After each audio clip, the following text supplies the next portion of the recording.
Hello everyone, welcome to my YouTube channel. My name is Rohit Mahajan. I'm a trainer by profession and a fitness expert. मुझे 10 साल इस industry में हो गए हैं. मैंने बहुत सारे क्लाइंट ट्रांसफॉर्मेशन करे हैं. मैंने खुद के कई ट्रांसफॉर्मेशन करे हैं. अभी भी मैं एक ट्रांसफॉर्मेशन प्रोसेस के अंदर ही हूँ.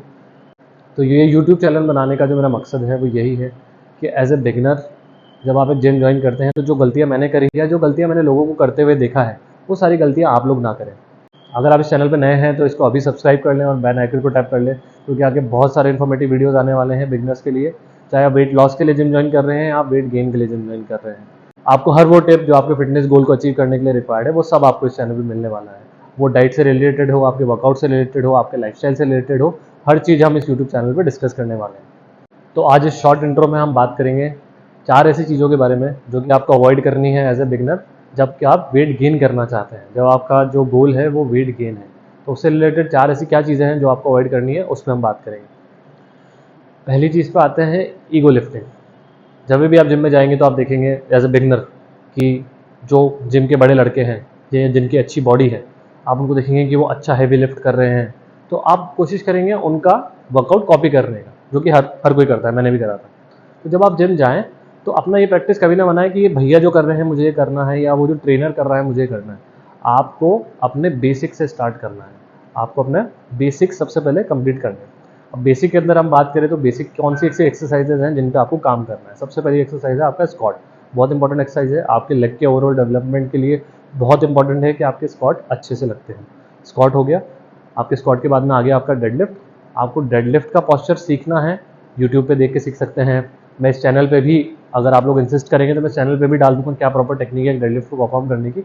आप डेडलिफ्ट को सीखिए, आप पुलअप्स लगाना सीखिए, आप पुशअप्स लगाना सीखिए, आप बेंच प्रेस लगाना सीखिए कि कैसे एक बेंच प्रेस को परफॉर्म करा जाता है. ये बेसिक चीज़ें हैं जो आपको सीखना ज़रूरी है एज ए बिगनर. और आपका 3 महीने यही फोकस होना चाहिए कि मेरे को इन सब के अंदर अपना पॉस्चर एकदम परफेक्ट कर लेना है. आपको आते ही ईगो लिफ्टिंग में नहीं जाना है कि मैं जाते ही जिम में गया और मैंने 15-15 के 20-20 के डंबल उठा लिए और मैं उससे गलत एक्सरसाइज कर रहा हूँ, उससे बॉडी आपकी कभी नहीं बनेगी. आपको क्या करना है, ग्रेजुअली अपनी लर्निंग को धीरे धीरे करके बढ़ाना है. तो ये आपका बेसिक फर्स्ट स्टेप है जब आप एक जिम ज्वाइन करते हैं, कि आपको ये जो सारी मैंने चीज़ें बताई हैं इन सबको आपको इनके अंदर मास्टरी कर लेनी. आपने एक बार इनके अंदर मास्टरी कर ली, उसके बाद में हम प्रोग्रेशन की तरफ जाएंगे. इन्हीं के अंदर कैसे प्रोग्रेशन में वेट हमें और बढ़ाना है और क्या क्या एक्सरसाइजेज हम ऐड कर सकते हैं. अपने पॉस्चर के ऊपर काम करना है, अपनी टेक्निक के ऊपर काम करना है. शुरू से अगर आपका फोकस ये रहेगा तो जो फिटनेस गोल अचीव करने के लिए आपको 2 या 3 साल लग जाएंगे या 5 साल लग जाएंगे, वो आप 1 साल में भी अचीव कर सकते हैं. पहली चीज़ ये है. दूसरी बहुत इंपॉर्टेंट चीज़ है जो आपको ध्यान रखनी है कि इंस्टाग्राम लाइव देख के या इंस्टाग्राम पे किसी की प्रोग्रेस देख के आपको डिमोटिवेट नहीं होना है.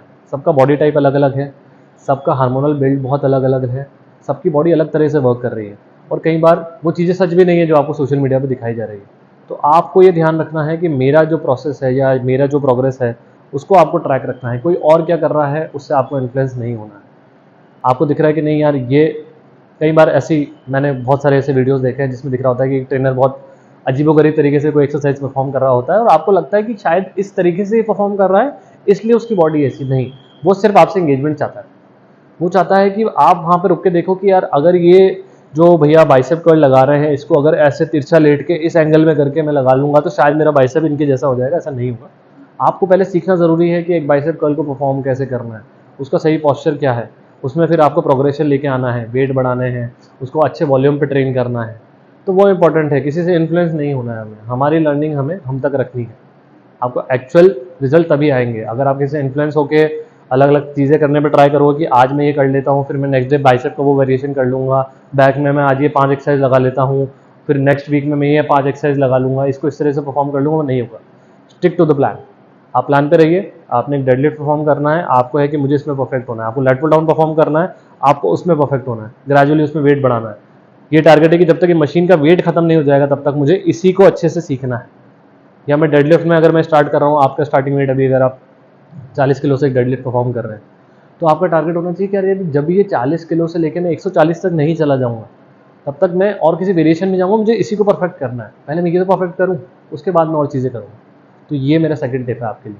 अब हम बात करेंगे थर्ड टिप पे. थर्ड टिप ये है कि आपको अपनी रिकवरी का ध्यान रखना है. आपकी बॉडी में ग्रोथ तभी होगी जब रिकवरी होगी. तो इसलिए आपको वो ट्रेन बिल्कुल नहीं करना है. आपको ट्रेन करना है 1 से सवा घंटा including your stretching. Stretching include होने के बाद आपको 1-1.25 घंटे की ट्रेनिंग प्रोग्राम आपको अपना बनाना है।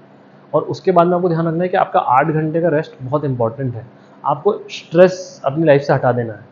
किसी भी तरह का स्ट्रेस हो, या आपके रिलेशन की वजह से स्ट्रेस आ रहा हो, या आपकी पढ़ाई का स्ट्रेस हो, कोशिश करें कि आप स्ट्रेस कम से कम रखें, क्योंकि जितना कम स्ट्रेस आपका रहेगा उतना ईजी होगा आपकी बॉडी को आपका मसल ग्रो करने के लिए। ओवरऑल ग्रोथ के लिए बहुत ज़रूरी है कि आपकी लाइफ स्टाइल में स्ट्रेस बहुत कम हो और बॉडी को रिकवरी के लिए टाइम मिल रहा। तो ये मेरा थर्ड टिप है कि आपको अपने रिकवरी पे उतना ध्यान देना है। जितना आपका बॉडी तब नहीं बन रहा है जब आप जिम में परफॉर्म कर रहे हैं, उससे ज़्यादा वो मसल ग्रोथ आपका तब होगा जब आप उसको रिकवर होने के लिए टाइम दे रहे हैं। तो मैक्सिमम जो आपकी ट्रेनिंग होनी चाहिए 5 डेज अ वीक होनी चाहिए। 7 डेज आपको वर्कआउट नहीं करना है। जब आप गेन करने के लिए जा रहे हैं, जब आपका गोल है कि मेरे को मसल गेन करना है या वेट गेन करना है, 5 days a week training is more than enough, उससे ज़्यादा हमें नहीं करना है। अब बात कर लेते हैं मैक्रोज की। ये मैक्रोज मैं उन लोगों के लिए बता रहा हूँ जिनका टारगेट है वेट गेन करना या मसल गेन करना, सिर्फ उन लोगों के लिए। अभी वेट लॉस वाले इसको मैक्रोज को फॉलो नहीं करेंगे। तो मैक्रोज होते हैं आपके कार्ब्स, फैट और प्रोटीन, ये आपके मैक्रोज में काउंट होते हैं। माइक्रोज होते हैं आपके जो मिनरल्स हो गए, आपके मल्टीविटामिन हो गए, वो आपके मैक्रोज में आते हैं। तो मैक्रोज में आपको ध्यान रखना है जो भी आपका बॉडी वेट है उसका 1x आपको प्रोटीन से स्टार्ट करना है। अब वो प्रोटीन कहने का मतलब नहीं कि आप प्रोटीन पाउडर ही ले लें। आप उस प्रोटीन को नॉनवेज अगर आप खाते हैं तो चिकन के फॉर्म में, एग के फॉर्म में, वेजिटेरियन है तो आप पनीर से, टोफू से, अपने जो बीन्स होते हैं उनसे, दूध से, उन सब चीज़ों से आप उसको पूरा कर सकते हैं। और आप अगर वेजिटेरियन है तो मेरा सजेशन है कि आपको एक वे प्रोटीन ले लेना चाहिए, क्योंकि वेजिटेरियन में ज़्यादा ऑप्शन नहीं होते हैं अपना प्रोटीन इंटेक पूरा करने का। मेरा सजेशन है, आप बिना उसके भी करना चाहेंगे तो ऐसा नहीं है कि पॉसिबल नहीं है, बट एक सजेशन है कि वो ईजी हो जाता है आपको प्रोसेस अपना प्रोटीन इंटेक दिन भर का पूरा करने में। तो आपका जो बॉडी वेट है उसका 1x आपको प्रोटीन लेना है। आपको उसका गेन करने के लिए मैं बता रहा हूँ, आपको 2.5x आपके बॉडी वेट का कार्बोहाइड्रेट लेना है और आपको 1.5x आपके बॉडी वेट का फैट लेना है। कार्बोहाइड्रेट में कोशिश करें कि कार्बोहाइड्रेट दोनों आप इंक्लूड करें।